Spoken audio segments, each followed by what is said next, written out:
As human beings, we're inevitably influenced by the culture we grow up in. But when someone grows up in a pagan culture and suddenly claims to be receiving revelations from God, we'd better not see the imprint of pagan theology on those revelations.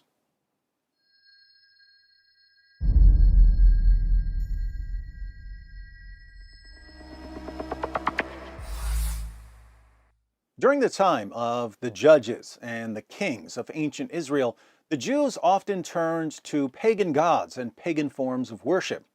But by the 1st century AD, the time of Jesus and Paul, the Jews were done flirting with false gods. They had utter contempt for the beliefs and practices of the pagans. The Apostle Paul had a strict Jewish upbringing and would have therefore shared the general Jewish view of polytheism. But Paul was no ordinary Jew. He was a Pharisee, a member of the most rigid sect, and even among Pharisees, Paul was considered especially zealous. Why is this relevant? Well, there are Muslims who try to explain the origin of Christianity by claiming that Paul was influenced by Greco-Roman polytheists. Paul was so mesmerized by all of the gods of the pagans that he deified Jesus as a form of compromise. And that might make sense to certain people, assuming they know absolutely nothing about the Apostle Paul, especially the fact that he would have rather died 100,000 horrible bloody deaths than compromise his worship of the one true God. Paul became a Christian because he met Jesus, and his encounter with Jesus caused him to re-examine Old Testament prophecies about the Messiah, ultimately convincing him that the law and the prophets were all looking forward to the life, death, and resurrection of Jesus. There's no room in Paul's reasoning for even a hint of pagan influence. But there was no shortage of pagan influence on Muhammad.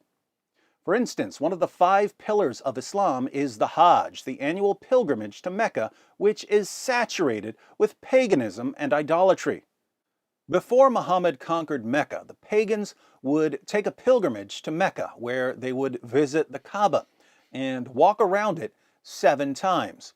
They walked 7 circles around the Kaaba to honor the 7 planetary deities which they believed circled the earth.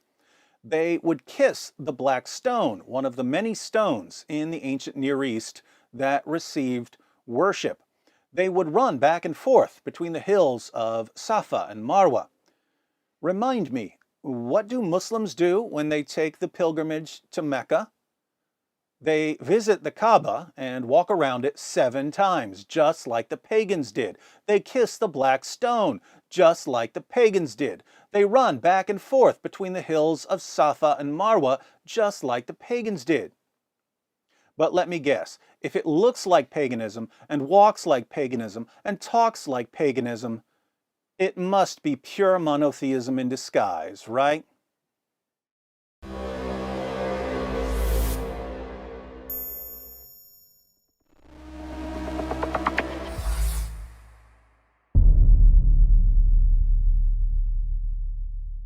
Hi everyone, thanks for watching.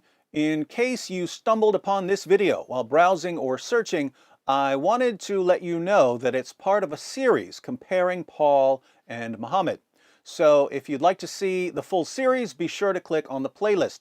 If you're already in the playlist, you're about to see that Muhammad's message flowed directly from his surroundings and his psychological state, while Paul's message required a radical transformation.